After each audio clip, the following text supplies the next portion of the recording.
Welcome to Cinema What-ifs, where we rewrite TV history.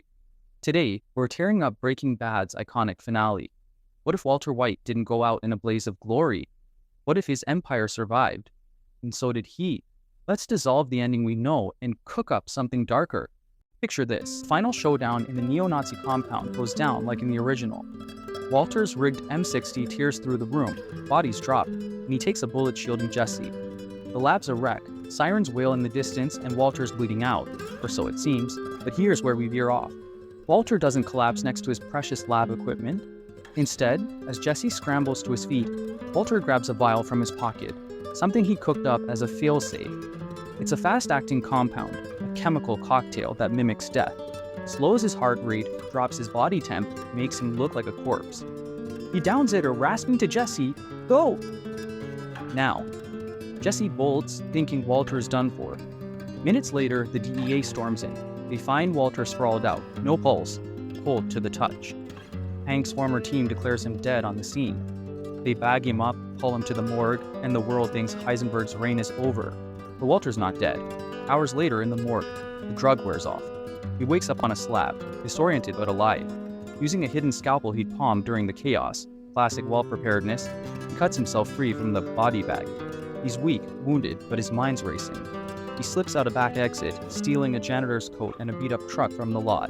Walter doesn't run to a cabin or fade into obscurity. He's got one last play.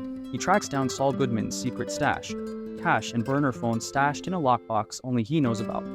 With it, he contacts a shady international fixer, someone Ed the Disappearer hooked him up with before. Walter's not going to Alaska or New Hampshire.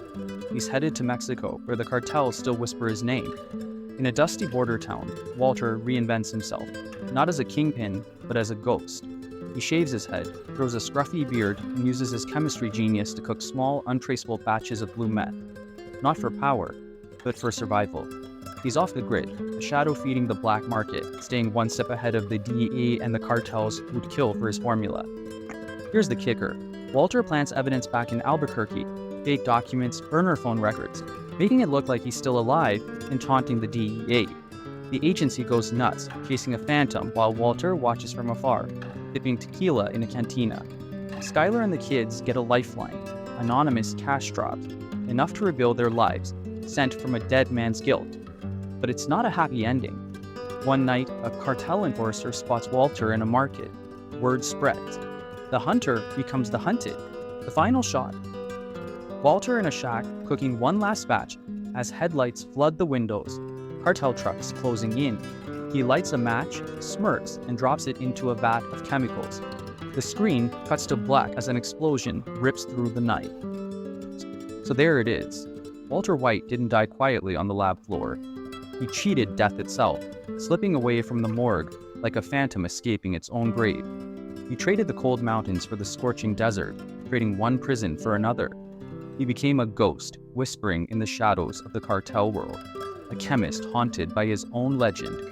He gave his family a lifeline, paid in anonymous guilt. He played one last, cruel trick on the DEA, a final middle finger from beyond the grave he dug for himself. But Walter White could never truly escape the monster he created. The pride, the ego, the Heisenberg within. It was always a beacon calling his enemies home. The blue flame burned bright one last time in that dusty shack. Not for empire, not for family, but for the only control he truly craved in the end, the choice. The hunter became the hunted, and Walter White, the man who defied death, chose to go out exactly as he lived, on his own terms. In a blaze of blue fire, the ghost of Heisenberg vanished, leaving only ash and questions in the Mexican night. What did you think? Did this gambit feel like a fitting twisted to end for Walter White? Or was his original demise more powerful? Let us know your thoughts down in the comments. If you're enjoying this, don't forget to like, subscribe, and hit the bell so you never miss a twist in our movie What Ifs. Alright, that's it for now. Stay tuned.